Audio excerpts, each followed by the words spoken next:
여러분, 우리가 사는데 좋은 환경은 굉장히 좋은 것입니다. 돈이 있고 지위가 있고 이런 좋은 환경들은 굉장히 좋은 거예요. 그러나 좋은 환경이 사람을 완벽하게 행복하게 만들 수는 없어요. 왜냐? 그렇게 좋은 환경에 살고 있는 선진국에서 자살률이 제일 많다는 사실이 인간은 돈으로만 만족할 수 없다는 것을 우리에게 증명해 주고 있는 거예요. 왜냐? 인간은 영적으로 하나님을 만나야만 내면의 세계의 진정한 행복이 무엇인가를 알 수 있도록 하나님이 인간을 만드셨기 때문에 그렇다는 얘기입니다. 그러므로 오늘도 여러분이 진정한 행복을 느끼길 원한다면 마음속에 그리스도를 만나는 은혜가 있기를 주님의 이름으로 축복합니다. 오늘 본문에 사도 바울은 제자로 풍성하게 살 수 있는 비결을 우리에게 말해주고 있어요. 바울은 굶주리고 헐벗고 병들고 그리고 매맞으며 살았습니다. 그런데 이런 바울은 모든 삶에 자족할 줄 아는 삶을 살게 되었다는 것을 얘기하고 있어요.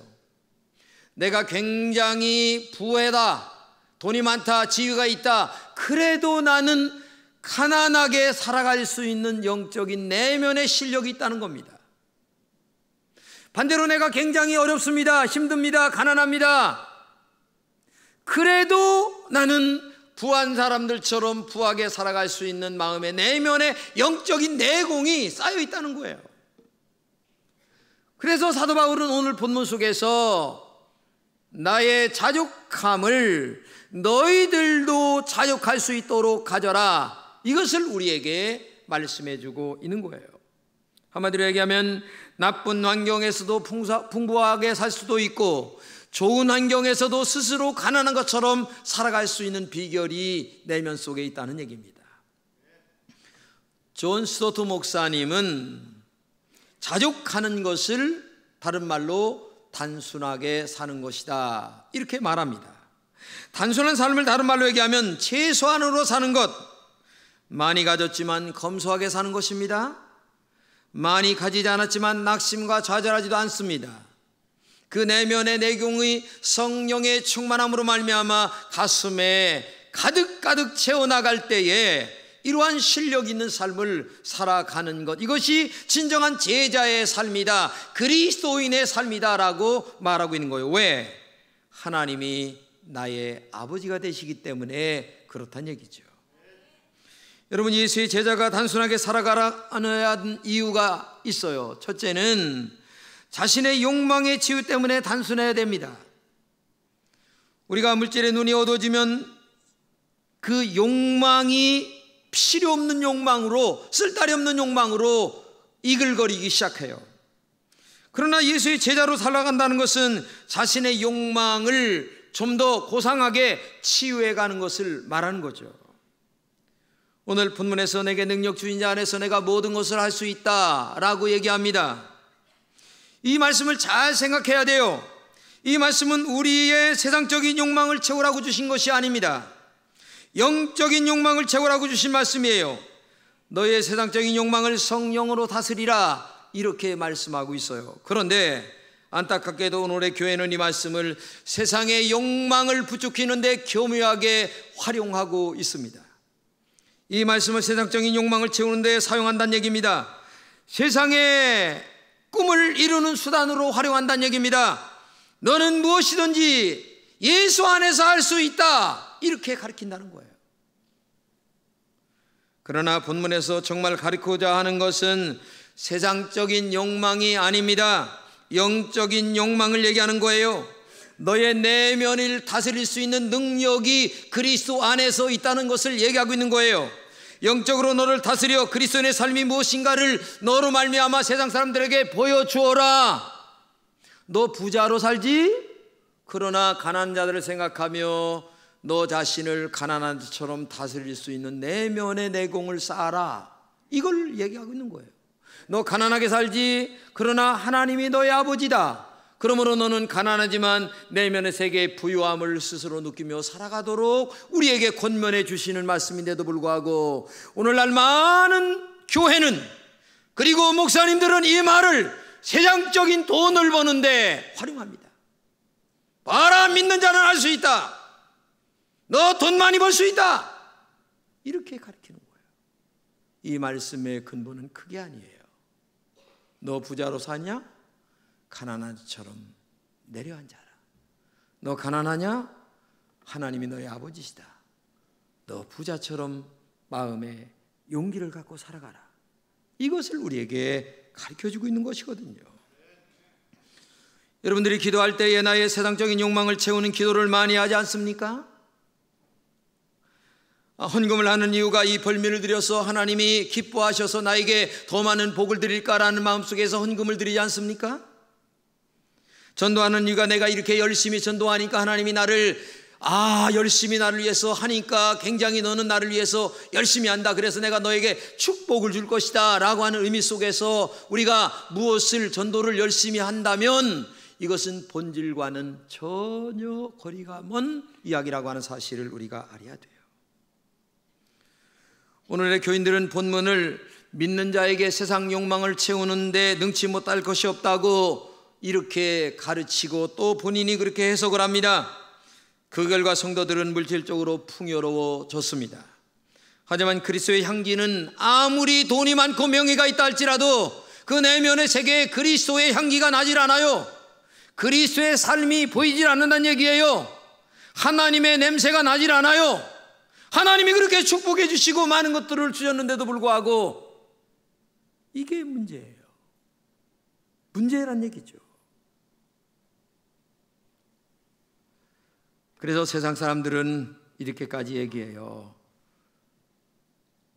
그리스도인의 욕망을 채우는 종교가 기독교가 아니냐. 여러분, 얼마나 수치스러운 이야기입니까?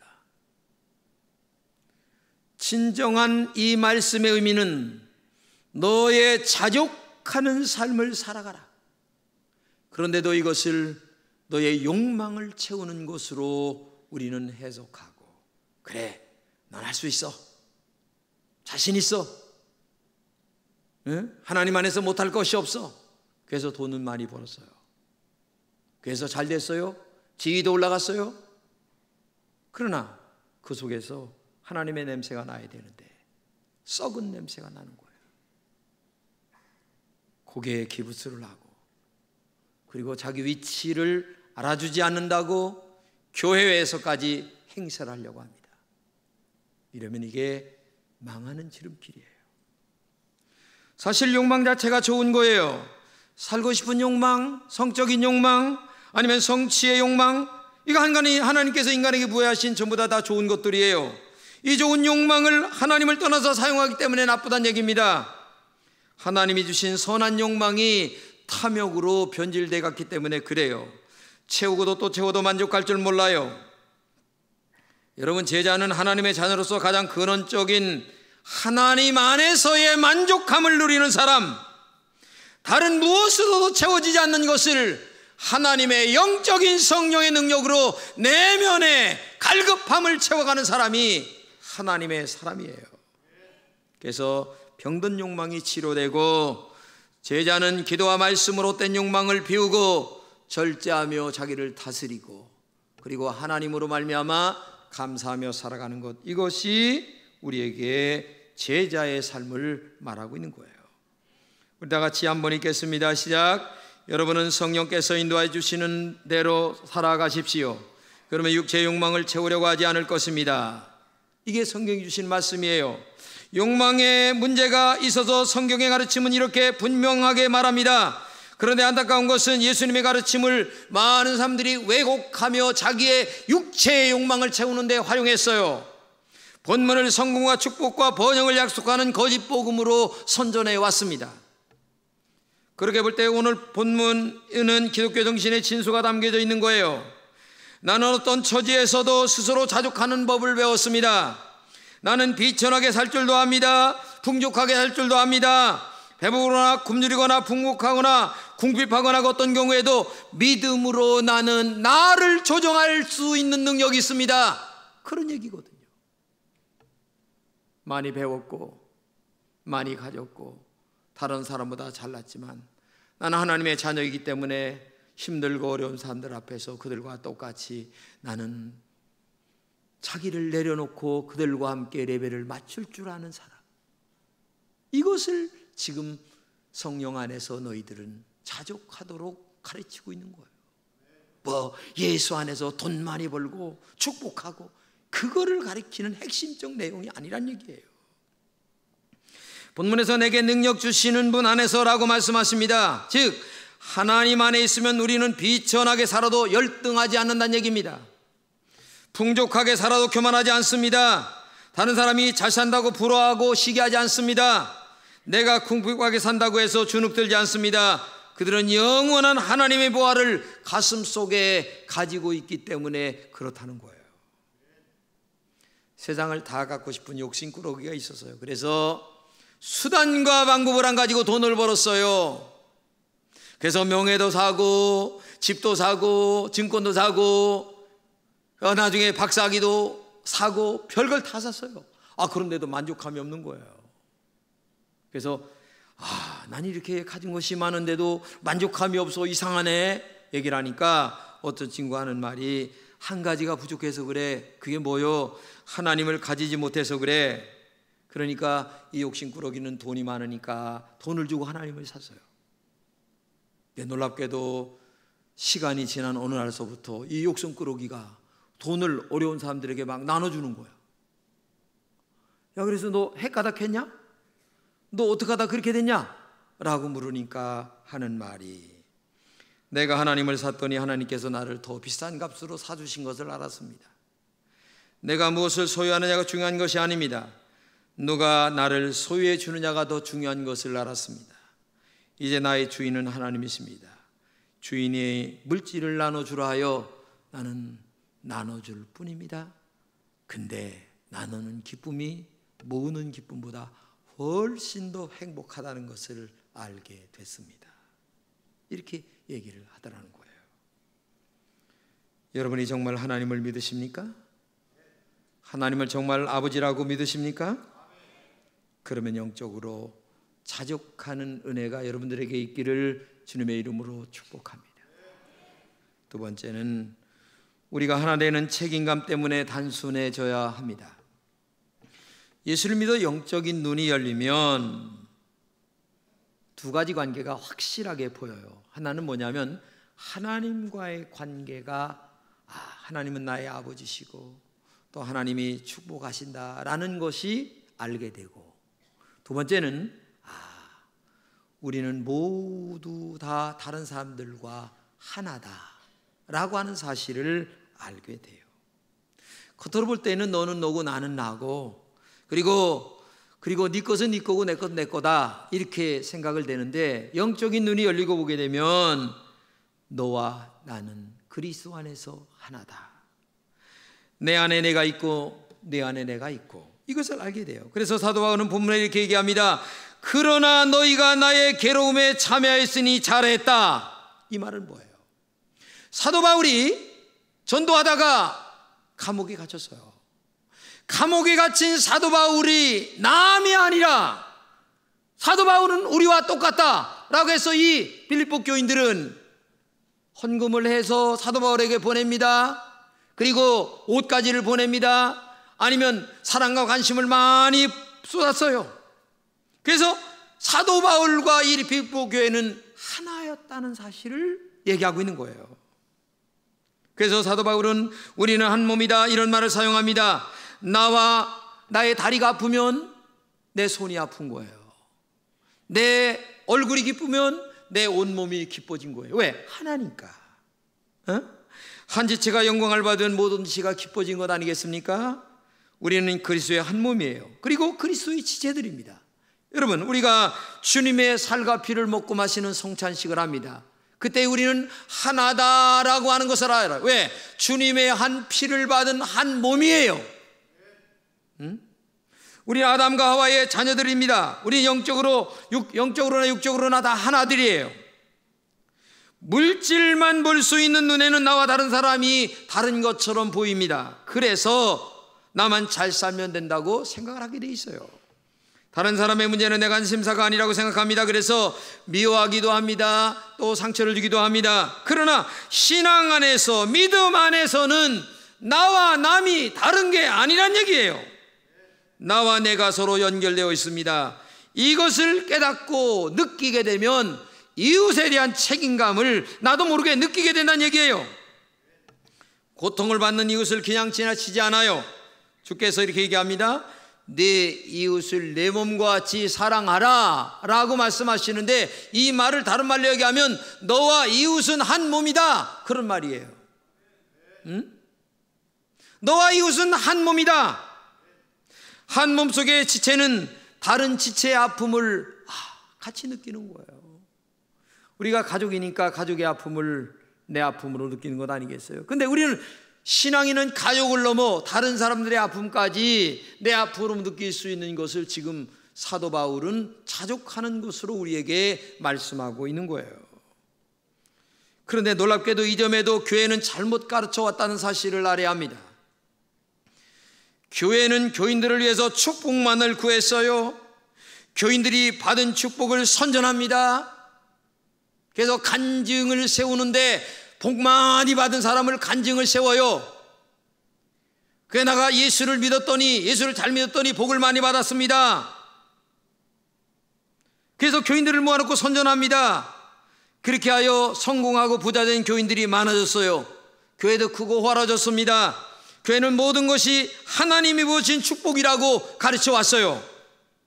그런데 이러한 축복의 논리는 내가 잘해서 나에게 주신 축복이다라고 하는 생각으로 가득하게 돼 있어요. 내가 잘해서 하나님이 나에게 복을 줬다 때문에 그것은 내 것이고 내 마음대로 써도 된다라는 것으로 고정관념이 딱 박히게 되는 거예요. 그러나 조금 더 깊이 생각하면 내가 가진 모든 것들은 하나님이 주신 축복이에요. 그 복은 나만 누리라고 주신 것이 아니에요. 제자는 자신이 가진 것에 대한 책임이 있는 사람이에요. 자신의 축복을 하나님이 나를 축복하셨다라고만 생각하기보다는 하나님께서 이 축복으로 나에게 다른 사람들에게 책임을 맡기셨다라고까지 생각하는 사람이 진정한 예수님의 제자라는 거죠. 여러분, 나라의 대기업을 가리켜서 사회적 기업이다 얘기해요. 아니면 뭐 삼성이나 현대 같은 것들이 이렇게 크잖아요. 근데 그것이 왜 컸습니까? 장사를 잘해서 컸다라는 얘기가 아니라 우리가 많이 팔아줘서 큰 거예요. 그렇죠? 우리가 많이 팔아줘서 큰 거예요. 자동차도 사주고 핸드폰도 사주고 안냉장고도 사주고 그래서 큰 거예요. 그러니까 이 사람들은 사회적 기업이니까 책임을 지어서 복지관도 지어주고 어려운 자들에게 도네이션도 많이 합니다. 그렇잖아요? 이번에 철책선에서 병사 2명이 다리가 다치니까 LG에서 5억씩 나눠줬잖아요. 왜? 사회적 기업이니까 돌려주는 거예요. 어려운 자들에게. 그런 일을 많이 안 하면 장사가 안 돼요. 안 팔아줘요. 롯데 거 안 팔자 뭐 그런 얘기도 나오잖아요. 왜? 베풀어야 되는 거예요. 사회적 기업이니까. 하물며 예수의 제자는 더욱 그래야 하지 않느냐 그 말이에요. 자신이 가진 것에 책임감을 느낀다면 나에게는 인색하고 다른 사람들에게는 후하게 나누는 그런 삶을 살아가는 것이 제자의 삶이다. 이웃에 대하여 사랑을 느끼면서 기쁜 마음으로 그렇게 살아가는 것이 예수의 제자가 해야 될 일이라고 말이에요. 왜? 하나님의 은혜와 축복 가운데 내가 잘 됐으니까. 그러므로 오늘도 여러분과 제가 높은 지위에 있습니다. 다른 사람들보다 많이 배웠습니다. 아니면 다른 사람들보다 돈이 있습니다. 그러면 이거 가진 것 가지고 어떤 사람들은 엘리트 의식 속에 빠져 있는 사람들이 있어요. 이건 그리스도인으로서 아주 잘못된 사람이에요. 아니, 하나님이신 그분이 이 땅에 오셔서 사람이 되어 마국간에 태어나시고 아니면 십자가에 피 흘려 죽으면서까지 우리의 죄를 용서하셨는데 내가 배운 것, 가진 것, 지위, 그걸 가지고 낮아진 마국간으로 가서 어려운 자들과 함께하고 그들과 함께 통행하면서 그들의 아픔을 이해해주고 들어준다면 아이고, 많이 배우고 똑똑한 사람이 나와 함께 해주네. 얼마나 따뜻한 사회가 되고 따뜻한 교회가 되겠어요. 그런데 오늘날 교인들은 안 알아준다고, 목에 스스로 기부스를 하고 나를 교회가 안 알아준다는 거예요. 어디 이렇게 잘못된 신앙이 있습니까? 하나님이신 그분이 십자가에 피 흘려 죽기까지 했는데 그분을 나의 아버지라고 믿는 사람들이 되겠어요? 이게? 이거는 예수 믿는 게 아니에요. 그래서 한국 교회가 망하는 지름길이 되는 거예요. 잘나고 잘 배우고 잘난 사람들이 어려운 자들에게 베풀며 살아보세요. 이 사회가 얼마나 따뜻하겠어요.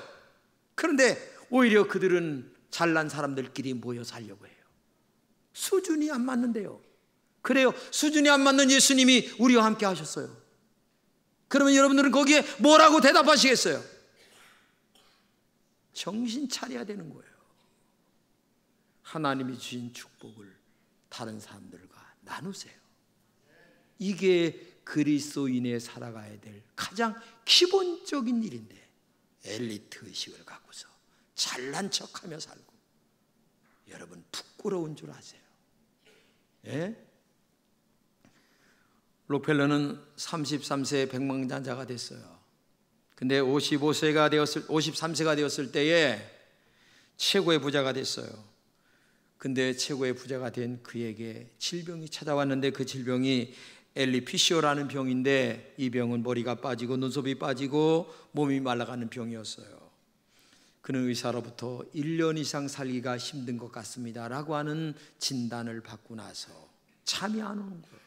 돈은 많지, 어떻게 할 길은 없고. 그래서 자기 인생을 쫙 돌아보는데, 야, 안 되겠다, 내가 신앙생활 이렇게 하면 안 되겠다. 그래서 하나님 앞에 다시 회개합니다. 내가 정말 예수를 잘 믿어야 되겠다. 그래서 기도 많이 합니다. 그래서 교회 생활 잘합니다. 그리고 그가 가진 모든 돈으로 정말 어려운 자들을 위해서 계속 씁니다. 그 뉴욕에 가면 그 리버사이드 처치라고 하는 아주 그 유명한 교회가 있는데, 우리 교회 10배도 더 돼요. 그런데 그 교회를 록펠러가 새로 짓고, 그 다음에 록펠러 재단이 가면은 뉴욕 맨하탄에 엄청 많습니다, 건물이. 근데 그 많은 그 건물을 전부 다 자기가 갖는 게 아니라 뉴욕 시민들에게 나눠주는 수익원으로 나눠주게 돼 있어요.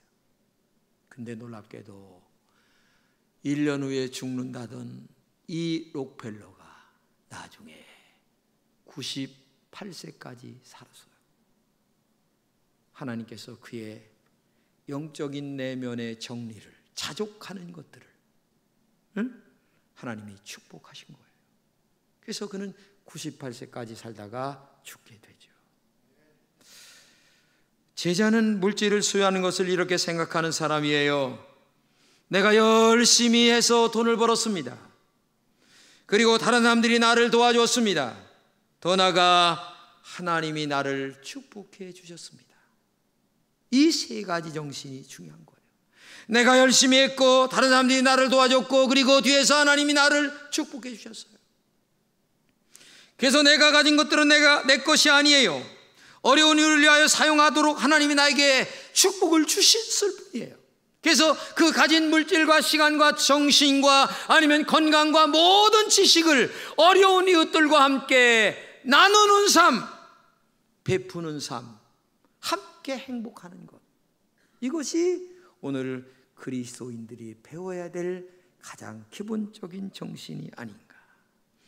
우리 한번 다 함께 행복하도록 내 것을 조금이라도 나눌 수 있는 하나님의 진정한 제자, 예수 그리스도를 나의 구세주로 고백하는 신앙, 하나님이 이 땅에 아들로 오셔서 말 구육관에 태어나신 그것을 실천하는 진정한 제자가 되는 여러분 되시기를 주님의 이름으로 축복합니다.